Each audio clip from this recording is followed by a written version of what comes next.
And welcome back to Wicked Teen. I'm Daniel. And I'm Brianna. And right now we're gonna have a little conversation with Joanne Zelkin, who is a psychotherapist. We're gonna talk about dating violence and the current Steubenville rape case. So without further ado, hello Joanna, how are you? Good. Thanks for coming on. My pleasure. So this Steubenville rape case, it's a very serious case, it's a very big case. Now, to start off, how many of these cases are there? Like, I don't want to say a year, but how frequent do you see these kind of cases? It's not my specialty, so I don't see a lot of it. And unfortunately, a lot of women, particularly where there's alcohol involved, end up keeping quiet because they feel it's their fault to begin with. Mm-hmm. So what I see in my practice, mostly it's women that come in and need to talk about it and deal with it emotionally. But they're not often brought to legal terms that I've seen. That makes things very interesting because I know that it is hard to confront a case like this because sometimes you don't even know if it's considered sexual assault, if it's considered rape. It's something that is very controversial to deal with yourself, so you really don't know how to deal with it. So I think that's why, Joanne, you play such an important role in helping these victims through that. Thanks. And this is actually a very big role in the Steubenville case because Ohio has a lot of different laws and they have very broad laws, which makes this case very hard to deal with. There are no concrete laws that say what happened could cause her rape. But and the definitions of rape, and they're different, as we just found out, state to state. Right. What constitutes rape? So as opposed to Massachusetts, that outlines it very clearly, and it makes it very hard for people to know if the girl that was, she was intoxicated, if that was a rape or not. As we know, in Ohio, they do call it sexual conduct. Well, no, it is, yeah. Any sexual assault it does make it very broad.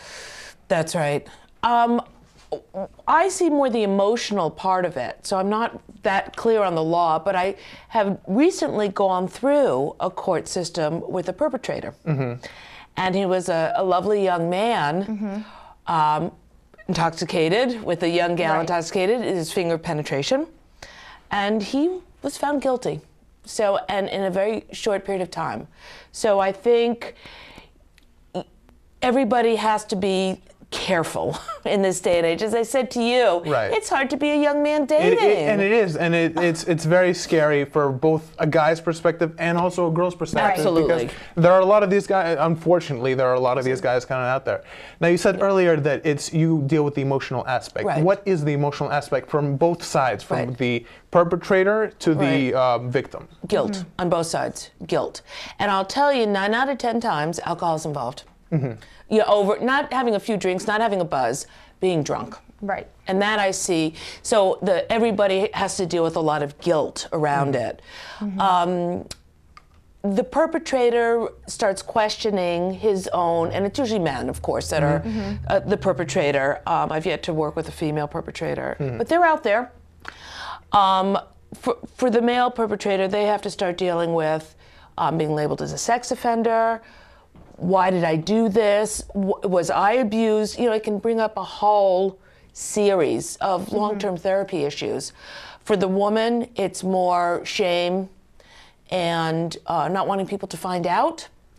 And particularly with the alcohol involved, most women wait sometimes years before. The cases I see, it's usually years before a woman will come and talk to me about it. So do you deal differently with men versus women? No, I feel bad for everybody involved. It's a terrible situation for everybody. In addition to that question, do you deal differently with the victim as opposed to the, not the assailant, but the perpetrator? I think the therapy becomes different. And I think for the perpetrator, and it's usually because they are charged, it becomes much more crisis intervention and trying to figure out how to keep this kid going through a court process. For the victim, it's much more long-term. And usually, as I said, they come way after the fact. It's picking up the pieces afterwards and trying to figure out the post-traumatic drama, which is, do women want to date anymore? Are they scared to date? Getting back on the horse. Getting back on the horse. Yeah, that's very tricky. And I mean, as for anything, Right, but I mean, for something as delicate as this, it must be very hard. It's very hard. And then that can follow a woman throughout her life.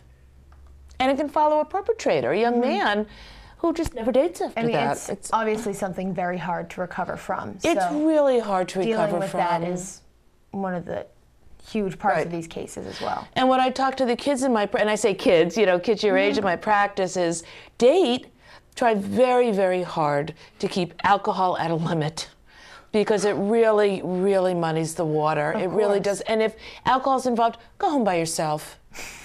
Seriously, it's got to become a kind of a golden rule. Golden rule: don't drink and drive. Go ahead and have drinks. I love to have my wine, but you've got to really be careful in this day and age. You have to know your limits. You have to know that whatever you do is going to end up somehow. Right. And I also suggest on a first date, don't have any alcohol involved. Because that's when we drink the most, is when we're nervous on a first date. I've never heard that, and it makes sense to say that. Yeah. Now, from a psychotherapist's point of view, are there people that are more prone to this kind of happening to them, or yes, there are? Yeah, I think if the perpetrator has been a victim himself, absolutely. Right. And again, I think if the woman is feeling insecure, confused, doesn't have anybody to talk to, throw in alcohol, I think that's usually the background of it. Right. Now, what role do you think social media had in role in this? Now, obviously, right after the incident happened, there were pictures posted online. There were tweets about what was going on. Right. What do you think? How do you think that impacted everything? Well, in my day, when we were riding dinosaurs to therapy, there was none of this, and so it was kept very, very quiet for many, many years. Can't do that anymore. So I think if anything, it's going to help the cause. Particularly with videotaping, things like that, we've got more proof. And so people have to be very careful about what they're doing. What I tell the kids in my practice, and my own son who's a teenager, don't take pictures of your genitals and put it on the phone. Don't do these things. It's stupid. You'll get into trouble. You've got to be very, very careful. Maneuvering is so different now than it was in my prehistoric days. And so I'm not that familiar with the media, but I've got to learn more about it, because it's really playing an important role. There definitely is no privacy on the internet, and one of the things that we are seeing in this case is a lot of privacy, because the perpetrators are being tried as juveniles. That's right. So there's a lot that there's a lot of information that we're not getting, and there's really a lot that's not really left to the imagination, but it's not being released to us. It's not being brought to the attention of the public. So very different from the internet. There are so many things being kept private that once put on the internet, well, then everyone can see them, but they are doing as much as they can to keep these things private, which makes it difficult for us to get a view of the situation. Absolutely. There's not even a Wikipedia article about it, which is normally when even the second case comes out or anything that happens, there's normally a Wikipedia page like that happens, and that's not even occurring. And that says a lot when a Wikipedia page isn't up yet, that the privacy that is accompanying this case is every case I've ever dealt with, and there haven't been many, but the few cases I've dealt with in Massachusetts, always tried as an adult, no matter what the age of the boy. So that's a big role in this kind of thing. Yeah. And especially since this is we're talking about a blue-collar town. Tight-knit community. Right. Tight-knit. Everyone, it's a kind of Friday Night Lights situation that everyone loves the football team, their rally. That's right. And that's what happened originally. The second that the coach realized that this happened, he kind of told them the boys got lucky. Yeah. Because they had so much protection. That's not the real world. There were definitely people supporting them and trying to protect them as much as they can, which, I mean, when that sort of thing happens, the fact that they had so much support is very interesting because of the